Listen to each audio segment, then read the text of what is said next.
My wife called me nothing in front of a judge, and for 10 full seconds, nobody in that courtroom made a sound. Claire Brooks stood at the plaintiff table in a cream suit that probably cost more than my first pickup truck, one hand resting on a folder of photographs, receipts, and printed social media posts she believed could rewrite 20 years of my life. The courtroom in Nashville smelled like old wood, rainwater on coats, and nervous coffee.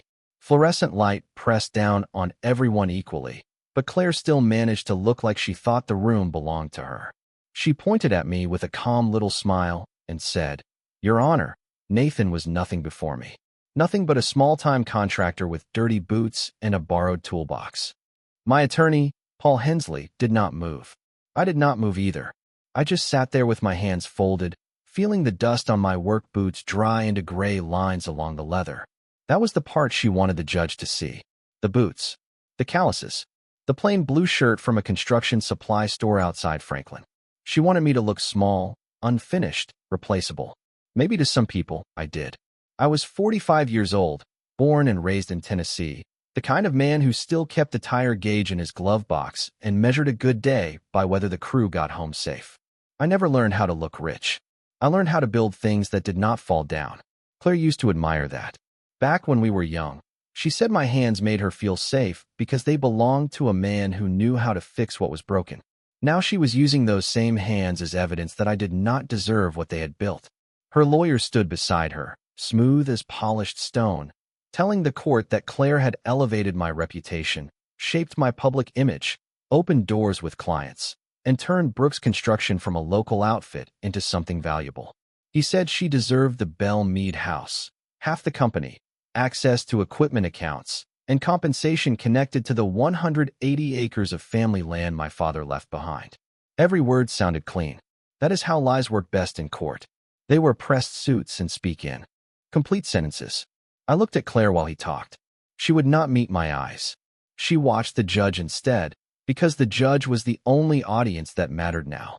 The woman who once ate gas station sandwiches with me in a truck outside Knoxville was gone, replaced by someone trying to sell herself as the architect of a life she had mostly decorated from the porch. When her lawyer finished, Claire finally looked at me. Her smile was small, almost kind, like she was offering mercy to a man she had already buried. The judge turned a page and asked if my side had a response.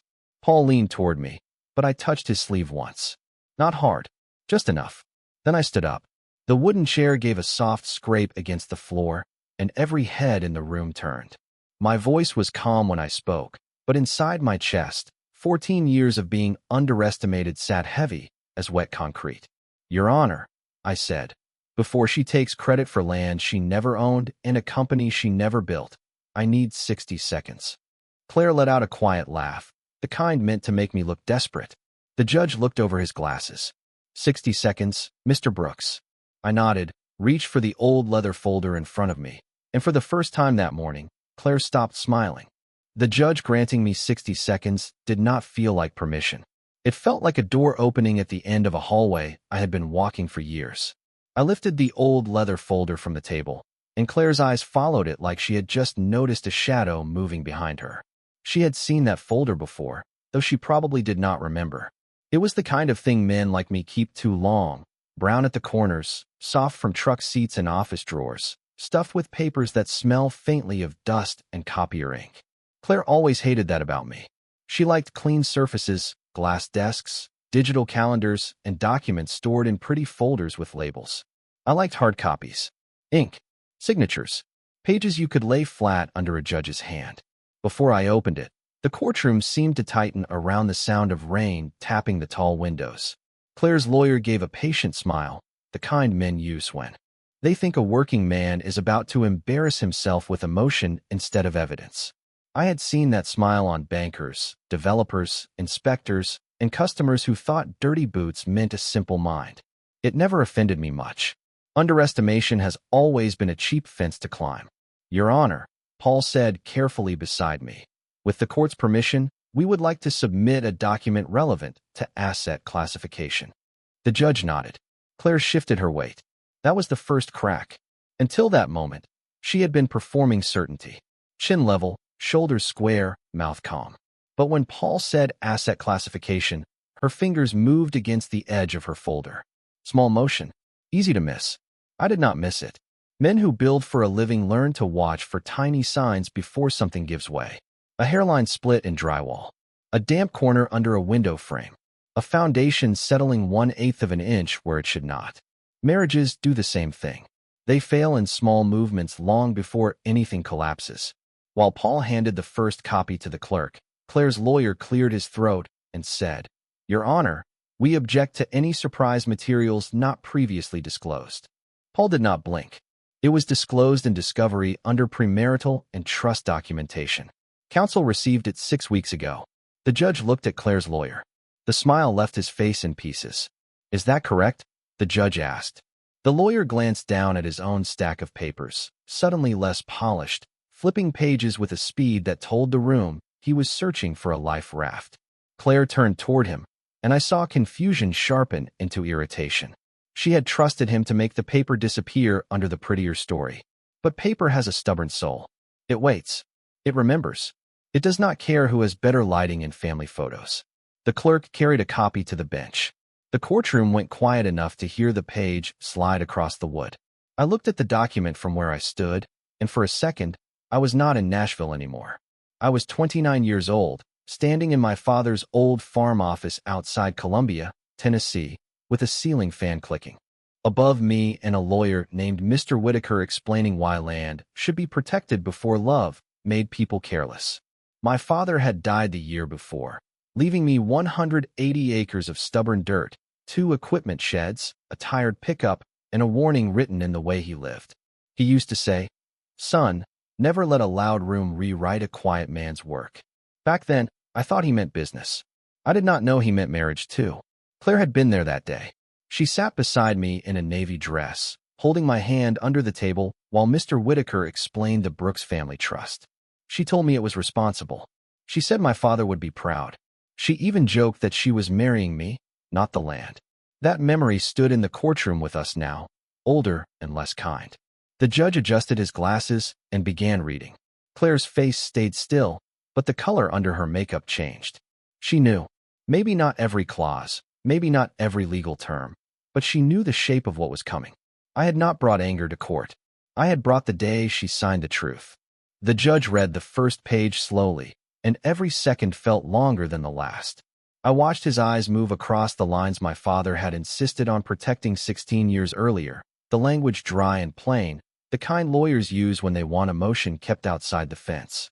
Brooks Family Trust. Premarital real property. Equipment schedule. Initial business interest. Separate asset acknowledgement. Those words were not dramatic. They did not raise their voices. They simply stood there, solid as fence posts sunk deep in Tennessee clay.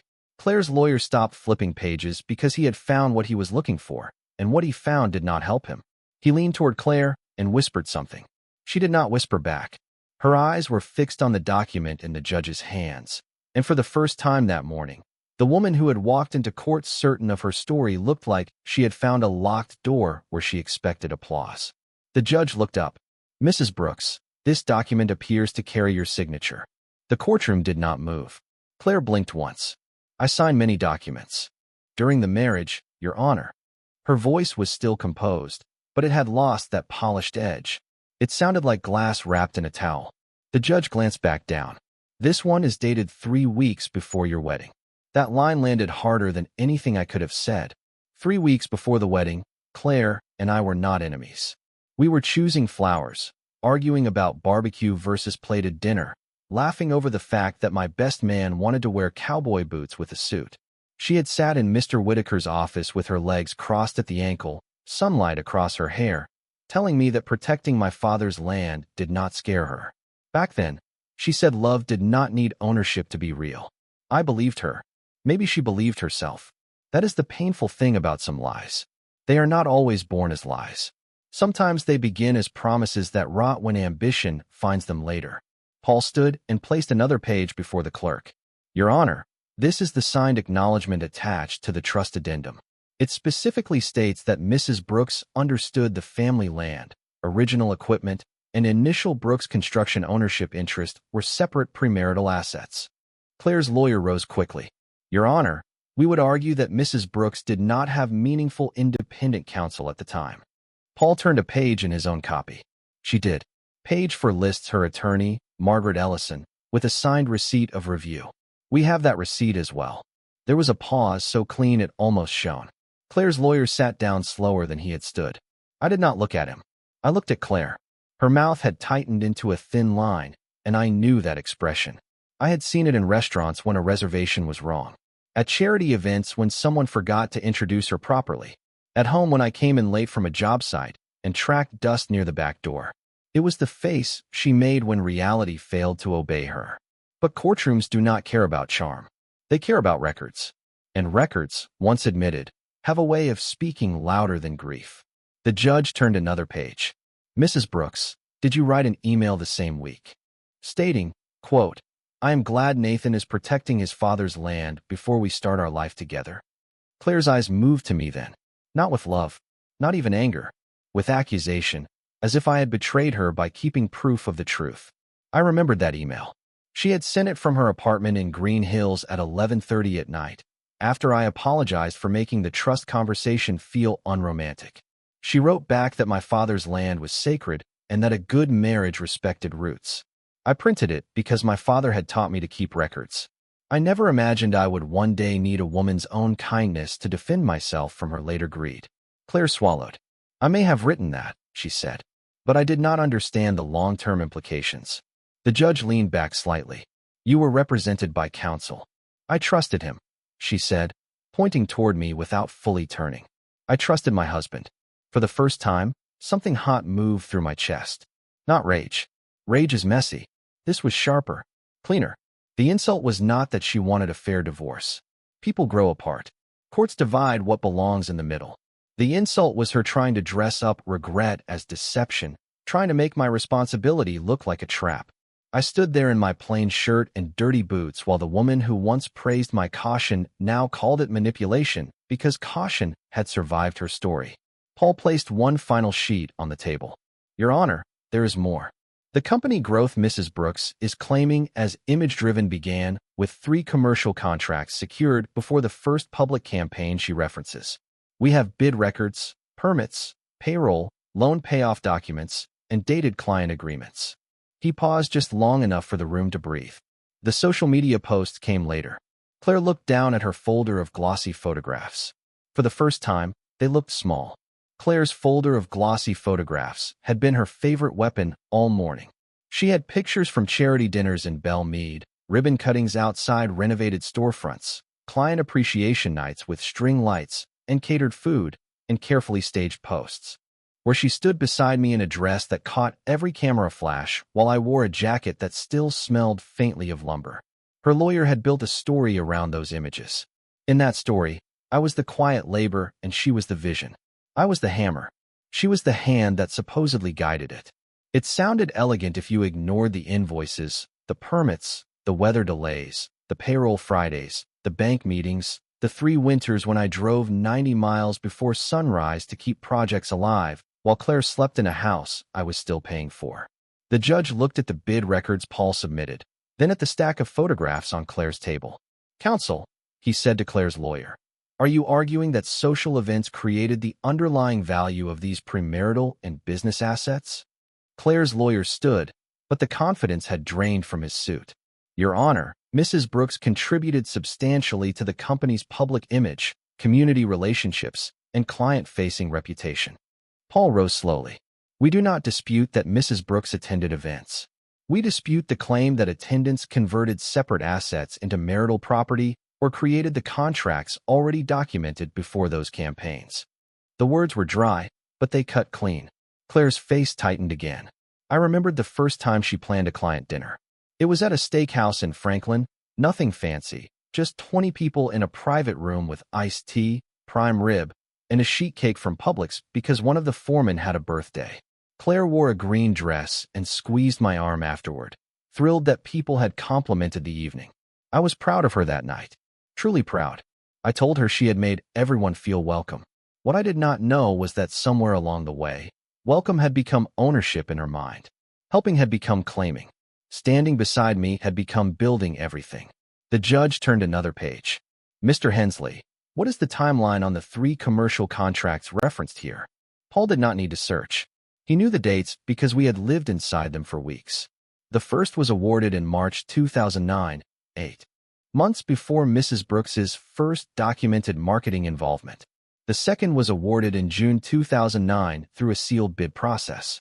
The third was signed in September 2009 after a structural repair project completed under budget. Mrs. Brooks's social campaign began the following spring. Claire's lawyer tried again. But the company's growth after marriage was shared effort. Growth may be evaluated, Paul said, but ownership is not invented by a photograph. That sentence moved through the room like a cold draft under a courthouse door. I looked down at my hands. They did not shake, but I could feel every year inside them. The splinter scars. The swollen knuckle from a job in Murfreesboro. The faint white line where a tape measure snapped back too fast one rainy Tuesday. These were not dramatic injuries, not stories anyone would put in a brochure.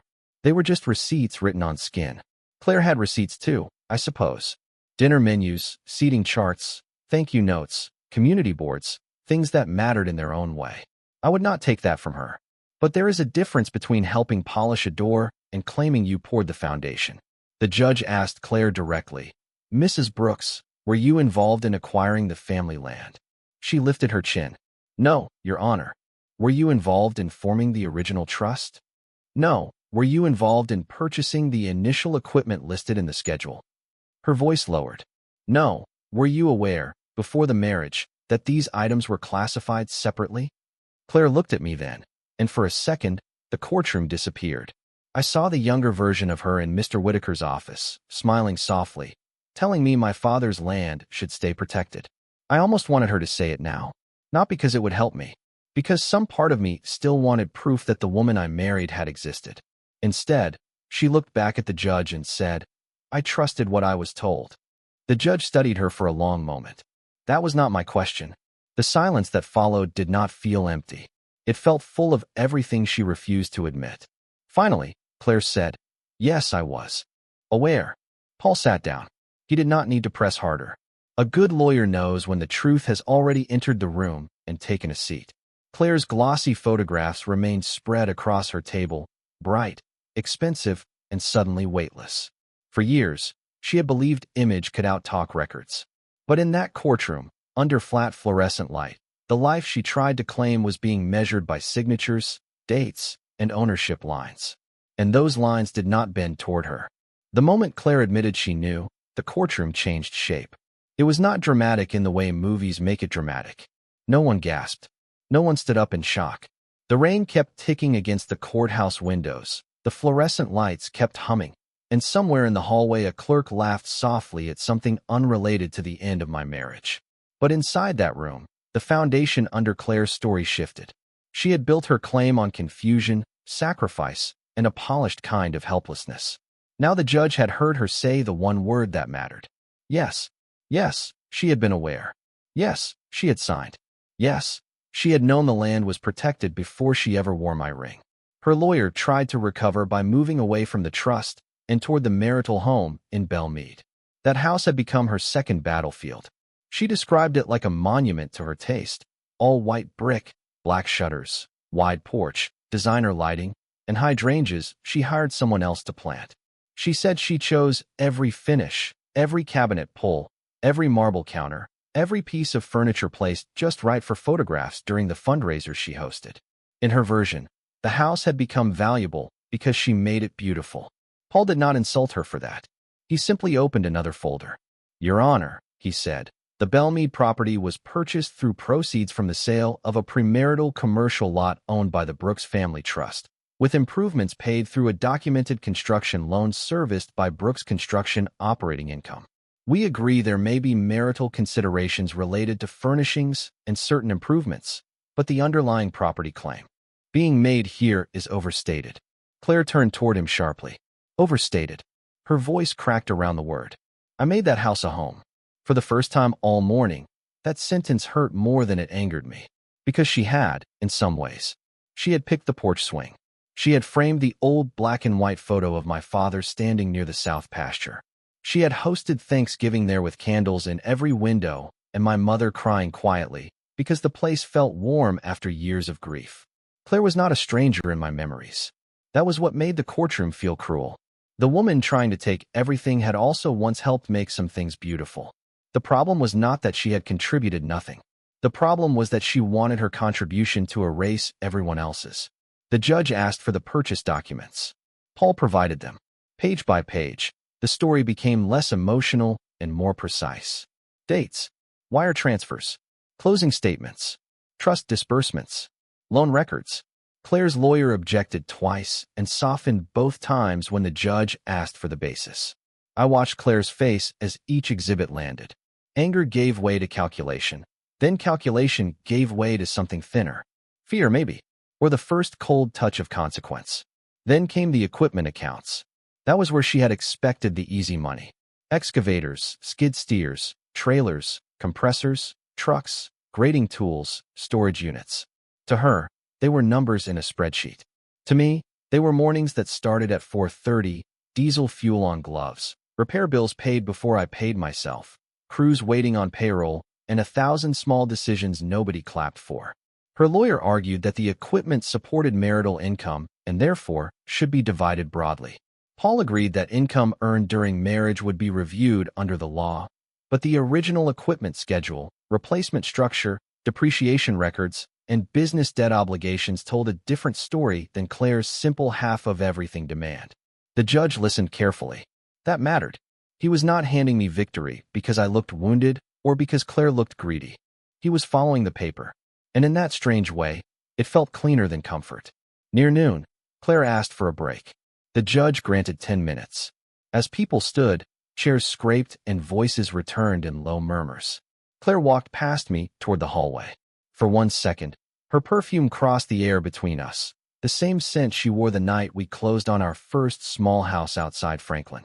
She stopped beside my table without looking directly at me. "You kept everything," she said softly. I looked at the folders, the signatures, the records my father taught me never to throw away. "No," I said. "I kept proof."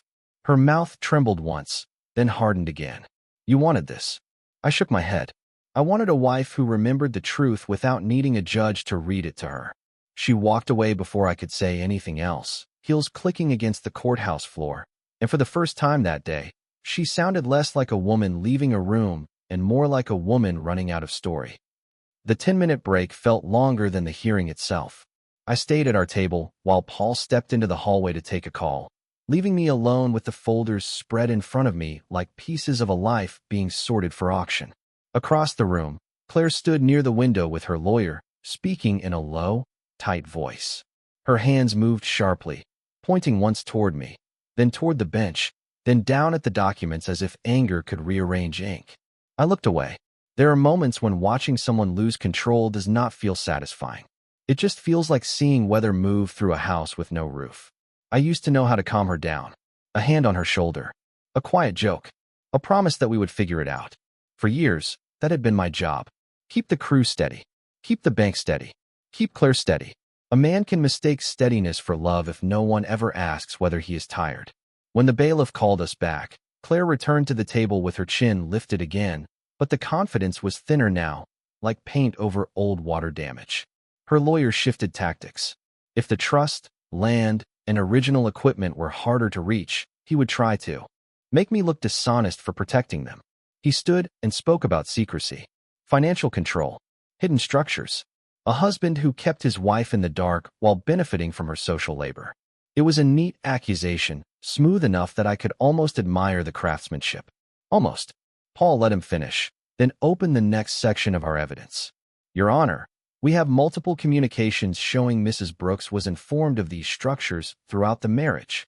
He placed emails on the record, annual tax summaries sent to both of us, notes from meetings with accountants. A 2016 message where Claire wrote, "Just tell me where to sign if it keeps the land protected." Another from 2018 after a refinancing review, where she replied with a thumbs up and the words, "As long as the house photos look good for the fundraiser, handle the boring stuff however you need." The courtroom was quiet again, but this silence felt different. Earlier, the room had been listening for facts. Now it was listening to character.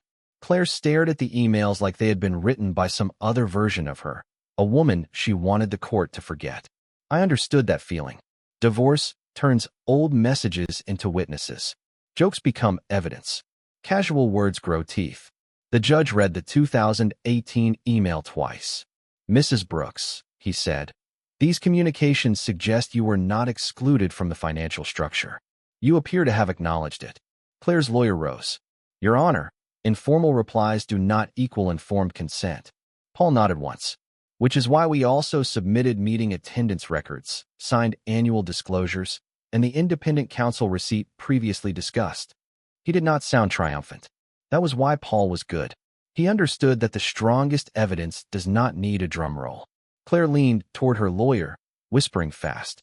He listened, nodded, then tried one more road. Mrs. Brooks's position is that her public role substantially increased the company's goodwill, and therefore the valuation should reflect that contribution. The judge allowed him to proceed. So Paul brought out the valuations, not opinions from cousins or cocktail friends. Independent appraisals, revenue statements, client acquisition timelines, contract renewals, before and after comparisons that separated actual business growth from the image Claire claimed to have created. Numbers walked into the room wearing work boots. It turned out most of our growth came from municipal jobs, medical facility renovations, storm repair contracts, and long-term commercial maintenance agreements won through bids, licenses, bonding capacity, and completion history. Not table centerpieces. Not Instagram captions. Not the smile Claire gave at ribbon cuttings. I did not hate her for wanting recognition. That would have been easy to understand.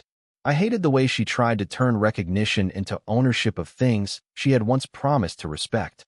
The judge looked over the valuation summary. "It appears there may be marital income and certain divisible appreciation to address," he said. "But that is very different from the transfer of trust assets or wholesale ownership of the company." Those words settled over me like the first deep breath after holding one too long. Not victory. Not yet. But balance. Claire heard it too. Her shoulders dropped just enough. The story she had brought into court had been wide and hungry. The judge was cutting it down to legal size. Near the end of that segment, Paul asked permission to submit one final document from the old folder. The Brooks family trust addendum again, this time the last page enlarged and copied cleanly. Claire's signature sat near the bottom in blue ink, familiar and undeniable. Under it was the sentence that had waited 16 years for this morning. "I acknowledge that these assets belong to the Brooks family trust and are not mine to claim by marriage, image, or future dispute." The judge read it silently. Claire closed her eyes, and I knew then that the loudest thing in the room was not her insult, her lawyer, or my pain. It was a sentence she had signed when she still told the truth. The judge did not rule immediately after reading the sentence. He set the enlarged copy down, folded his hands, and looked at the room the way a builder looks at a wall before deciding whether it can stand. That pause was the hardest part. I had lived with waiting all my life. Waiting for permits. Waiting for concrete to cure. Waiting for clients to pay. Waiting for storms to pass so the crew could get back on site. But waiting for a stranger in a black robe to decide whether the truth was strong enough to hold back the story Claire had built around it felt different. It felt personal in a way paperwork was never supposed to feel. Claire's lawyer stood again, slower this time. "Your Honor, we are not denying the existence of the signature. We are asking the court to consider the totality of the marriage." He said that phrase like it could soften ink. The totality of the marriage. I almost laughed, but not because it was funny. If he wanted the totality, I could have given it to him. I could have told the court about the nights Claire sat beside me in the truck eating cold fries while we waited for a supplier outside Chattanooga. I could have told them how she once painted the office bathroom herself because we could not afford a contractor, even though the paint dried uneven and she blamed the roller for a week. I could have told them about the first Christmas after my father died, when she hung lights along the fence line because she said grief needed something bright to argue with. Those things were true. So were the later things. The parties where she introduced me as if I were part of the staff. The jokes about my boots. The way she stopped asking about bids and started asking about valuations. The morning I found her notes listing assets by category, not memory, not meaning, just value. The totality of a marriage is never one clean thing. It is a house with rooms people visit only when it helps their argument. The judge looked at Claire's lawyer. The court will consider marital contributions where the law allows. But the document before me is specific, signed, and supported by counsel review. Claire's lawyer nodded, but his jaw worked like he was chewing glass. Paul stayed seated. That was the moment I knew he sensed the ground was holding. Claire turned her face away from the bench and stared at the rain. Outside, her reflection hovered in the window, pale and doubled, like even the glass was unsure which version of her was real. Then the judge asked her one more question. Mrs. Brooks, when you signed this acknowledgement, did anyone threaten you, mislead you, or prevent you from consulting your attorney? The words were careful, legal, fair. They gave her one last clean path to a claim if one existed. Claire opened her mouth, then closed it. Her lawyer leaned toward her, but she lifted a hand slightly, stopping him. For the first time that day, she spoke without polish. No, she said. It was barely above a whisper, but it reached every corner of the courtroom. The judge nodded once. Paul wrote something on his legal pad. I looked down at the table because I did not want to see her face when the truth finally cost her something. People think vindication feels warm. It does not. Sometimes it feels like standing in an empty house after the movers leave, relieved the heavy lifting is over, and sick from how much space is left behind. Claire sat down slowly. Her folder of photographs remained open, one picture facing me from across the room. It showed us at a fundraiser 5 years earlier, standing under white lights, her hand tucked through my arm, both of us smiling. I remembered that night. A client had thanked me privately for finishing a clinic renovation 2 weeks early. Claire had kissed my cheek for the cameras, then told me in the car that I needed a better suit if I wanted people to take us seriously. I had laughed it off. Men like me do that too often. We call a cut a scratch because we do not want to admit who is holding the knife. The judge began organizing the exhibits into 2 stacks. Trust and premarital assets on one side, marital valuation issues on the other. It was such a simple motion, paper moving across wood, but it carried the weight of a door closing. Everything Claire had tried to blur was being separated by law, not emotion. Land my father left. Equipment bought before the wedding. Ownership formed before the vows. Business growth to be reviewed only where records supported it. Her story had arrived in court dressed like a flood, trying to cover everything. The judge was turning it back into a map, line by line. Then he looked at both tables and said, I am prepared to make preliminary findings. Claire's hands tightened in her lap. Mine stayed folded, not because I was calm by nature, because by then, I understood that the loudest people in the room had run out of paper. The judge's preliminary findings landed without ceremony, which somehow made them heavier. He did not raise his voice. He did not lean forward. He simply read from the bench while the rain softened against the courthouse windows, and every page on the tables seemed to hold its breath. The Brooks family trust would remain separate. The 180 acres outside Columbia would not be pulled into Claire's claim. The original equipment schedule and premarital ownership interests would remain protected. Brooks' construction would be evaluated only for lawful marital appreciation supported by records, not by image, assumption, or personal resentment. The Bellmead home would require a narrower review, but the sweeping transfer Claire requested was denied. Word by word, the life she had tried to gather into her arms was being placed back where the documents said it belonged. Claire sat very still. Her lawyer kept his face neutral, but his pen had stopped moving. Paul wrote steadily beside me, each note small and precise. I listened with my hands folded, feeling no triumph. Only the strange quiet that comes when a long strain finally releases and leaves you unsure what to do with your shoulders. Then the judge looked directly at Claire. Mrs. Brooks, the court recognizes contributions made during the marriage, and those will be considered appropriately. But contribution is not the same as ownership of assets expressly excluded, acknowledged, and protected before the marriage. Claire nodded once, too quickly, like a student trying not to cry in class. I looked away. I had no appetite for watching her break in public. Even after everything, some part of me remembered who she had been before pride taught her to confuse admiration with entitlement. Her lawyer requested clarification on the company accounts. The judge answered with, the patience of a man closing doors one at a time. Operating accounts tied to protected business functions were not personal cash drawers. Equipment debt, payroll obligations, bonding requirements, and business continuity would be considered before any distribution analysis. That mattered. Claire had looked at the equipment account, and seen money waiting to be divided. The court saw crews who needed paychecks, machines carrying liens, contracts requiring performance, and a business that could not be carved up like a wedding cake because one spouse felt wronged. Paul finally stood. "Your Honor, we appreciate the court's clarity." Claire's lawyer stood too, slower. "We reserve the right to present further valuation evidence." The judge nodded. "You may, within the proper scope." Proper scope. Two plain words, but they trimmed the whole room. Claire's claim had entered the morning with no fence around it. Now every part of it had boundaries. When the judge called a recess before final scheduling, the courtroom exhaled. Chairs shifted. Papers slid into folders. The bailiff opened the side door. Claire remained seated for a moment, staring at the photograph on top of her stack, the one from the fundraiser under white lights.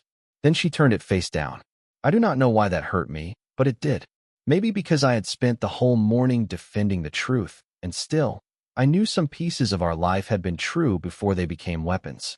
In the hallway, Claire caught up to me near a row of wooden benches polished by decades of nervous hands. Paul stepped a few feet away, close enough to hear if needed, far enough to give dignity room to breathe. Claire held her folder against her ribs. Without the courtroom lights and lawyers' performance around her, she looked smaller, not physically, but in the way people look when a story stops protecting them. "Nathan," she said. My name sounded unfamiliar in her voice, stripped of anger. I turned. She swallowed. I thought I deserved more. I did not answer right away. Outside the tall windows, Nashville traffic moved through wet streets, ordinary and indifferent. "Maybe you deserved honesty from yourself," I said. That would have saved both of us a courtroom. Her eyes shone, but she held the tears back. "You made me look greedy." I shook my head. "No, the documents showed what you were asking for." She looked down at the folder. "I helped you." "Yes," I said, because that was true. "But you tried to turn help into ownership of everything that came before you."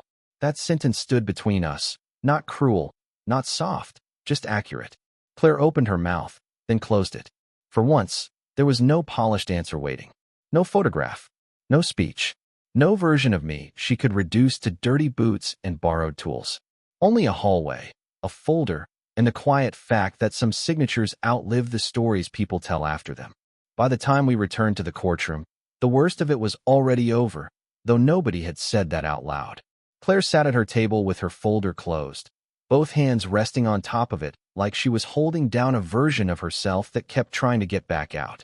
The judge reviewed the final scheduling notes, confirmed the limits of future valuation arguments, and repeated that trust assets, premarital land, original equipment, and protected ownership interests would not be treated as prizes to be pulled from the shelf because a marriage had ended badly.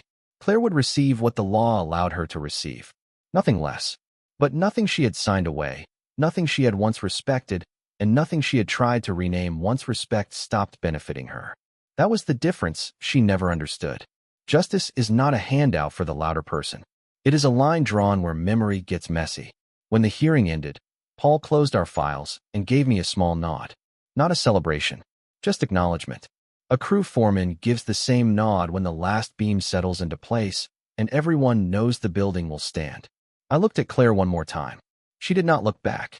Her cream suit was still perfect, her hair still neat, her posture still trained for rooms where people watched her, but the shine had gone out of the performance. She had walked into court trying to make me look like a man who owed her everything. She left knowing the record, remembered what she wanted forgotten. Outside, the courthouse steps were wet from rain. Nashville moved around us like nothing important had happened. Cars hissed along the street. Someone laughed near a food truck. A man in a gray coat rushed past with a briefcase over his head. The world has a cruel way of staying ordinary while your life splits into before and after. Paul walked beside me to the sidewalk and said, "You did well in there." I looked down at my boots, darkened by rain at the edges. I did not do much. He tucked the folder under his arm. "You kept records. Sometimes that is doing plenty." Across the steps, Claire stood with her lawyer beneath the courthouse awning. For a moment, she looked toward me, and I saw something in her face I had not seen in years. Not love, not apology exactly. Recognition. Maybe she finally understood that I had never been nothing. I had simply been quiet.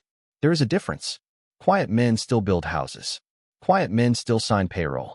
Quiet men still bury their fathers. protect the land, pay the loans, hold the line, and keep the receipts when everyone else is busy smiling for photographs. Claire took one step as if she might come over, then stopped. Whatever she wanted to say stayed with her. That was probably best.